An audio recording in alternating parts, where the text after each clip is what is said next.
চাঁপাইনবাবগঞ্জে ছুরিকাঘাতে এক শিশুসহ 2 শিক্ষার্থী নিহত, আহত অন্তত 3 জন। এ বিষয়ে বিস্তারিত জানাতে সরাসরি যুক্ত হচ্ছেন সহকর্মী তারেক রহমান। তারেক, সেখানকার বর্তমান পরিস্থিতি কি এবং হতাহতদের বর্তমান পরিস্থিতি কি সেগুলো আমাদেরকে জানাবেন।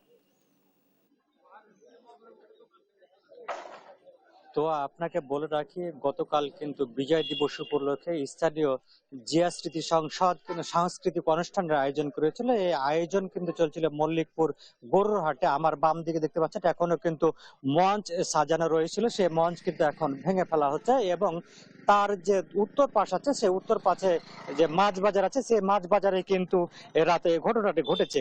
প্রত্যক্ষদর্শীরা যে বিষয়টি আমাদেরকে কিছুক্ষণ আগে জানিয়েছেন কি গত 15 দিন আগে কিন্তু মল্লিকপুর এবং খলসি বাজার দুই দুই এলাকার ব্যবসায়ী তারা কিন্তু মূলত পিয়ারার ব্যবসা করে। পিয়ারার ব্যবসাকে কেন্দ্র করে কিন্তু পল্লী বাধা নিয়ে তাদের মধ্যে বিরোধ চলে আসছিল। এই বিরোধকে কেন্দ্র করে কালকে কিন্তু এই সংঘর্ষের সূত্রপাত হয়। এতে কিন্তু ঘটনাস্থলে 2 জন নিহত হয়েছেন, একজন মাসুদ রানা এবং আরেকজন রায়হান। আপনাকে বলে রাখি যে রায়হান কিন্তু মল্লিকপুর সরকারি প্রাথমিক বিদ্যালয়ের মাত্র 5ম শ্রেণী পরীক্ষা তিনি দিয়েছেন এবং রায়হান চাঁপাইনবাবগঞ্জ পলিটেকনিক ইনস্টিটিউটের একজন শিক্ষার্থী ছিলেন। আপনাকে আরেকটু বলে রাখি, রায়হান কিন্তু নিষিদ্ধ ঘোষিত ছাত্র সংগঠন ছাত্রলীগের রাজনীতির সঙ্গে তিনি সম্পৃক্ত ছিলেন। স্থানীয়রা যেটা বলছেন কি যে কালকে যেহেতু সাংস্কৃতিক অনুষ্ঠান এখানে চলছিল, এই অনুষ্ঠানকে কেন্দ্র করে কিন্তু দুপক্ষ হঠাৎ করে কিন্তু সংঘর্ষে জড়িয়ে পড়ে। এতে রায়হান এবং মাসুদ কিন্তু ঘটনাস্থলে মারা যায় এবং এ ঘটনাতে আহত হয় আরো 2 জন। চিকিৎসকরা আমাদেরকে জানিয়েছেন যে ধারালো অস্ত্র এতটাই ধারালো ছিল যে সঙ্গে সঙ্গে তাদের কিন্তু মৃত্যু হয়েছে এবং যে 3 জন আহত হয়েছে তাদের অবস্থা কিন্তু অত্যন্ত গুরুত্ব। তাদেরকে রাজশাহী মেডিকেল কলেজ হাসপাতালে পাঠানো হয়েছে। কিছুক্ষণ আগে আমার সাথে কথা হয়েছিল চাঁপাইনবাবগঞ্জের পুলিশ সুপার রেজাউল করিমের সাথে। তিনি আমাদেরকে জানিয়েছেন যে রাত থেকে কিন্তু পুলিশ এবং গোয়েন্দা সদস্যরা বিভিন্ন এই যে মল্লিকপুর এলাকায় এবং খলসি এলাকাতে অভিযান চালিয়ে 2 জনকে গ্রেপ্তার করেছে। তারা সম্পর্কে চাচা ভাতিজা হয়, যারা নাকি এই সম্পর্কের এই সংঘর্ষের সাথে জড়িত ছিল। তবে ঘটনা এখন পর্যন্ত থানাতে মামলা হয়নি। মামলা হলে অন্যান্য যারা আসামি আছে তাদেরকে তদন্ত সাপেক্ষে তারা আইনের আওতায় আনবে। আপনাকে বলে রাখি এখন কিন্তু রায়হান এবং মাসুদের মরদেহ চাঁপাইনবাবগঞ্জ জেলা হাসপাতালের মর্গে রয়েছে।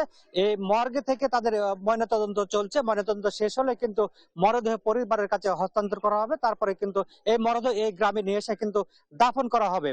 তো আমরা এখানে এসে যে বিষয়টি জানতে পেরেছি, সকাল থেকে কিন্তু থমথমে অবস্থা পরিস্থিতি বিরাজ করছিল। কিছুক্ষণ আগে কিন্তু স্থানীয় লোকজন দূর দূরান্ত থেকে আসছেন এই স্পটটি দেখতে এবং ঘটনা সম্পর্কে জানার তারা চেষ্টা করছেন আসলে কি কারণে অনাকাঙ্ক্ষিত এত বড় একটি ঘটনা ঘটে গেল যে 2 জন তাজা প্রাণ কিন্তু এক রাতেই সংঘর্ষে চলে গেল এবং আরো 3 জন আহত হলো।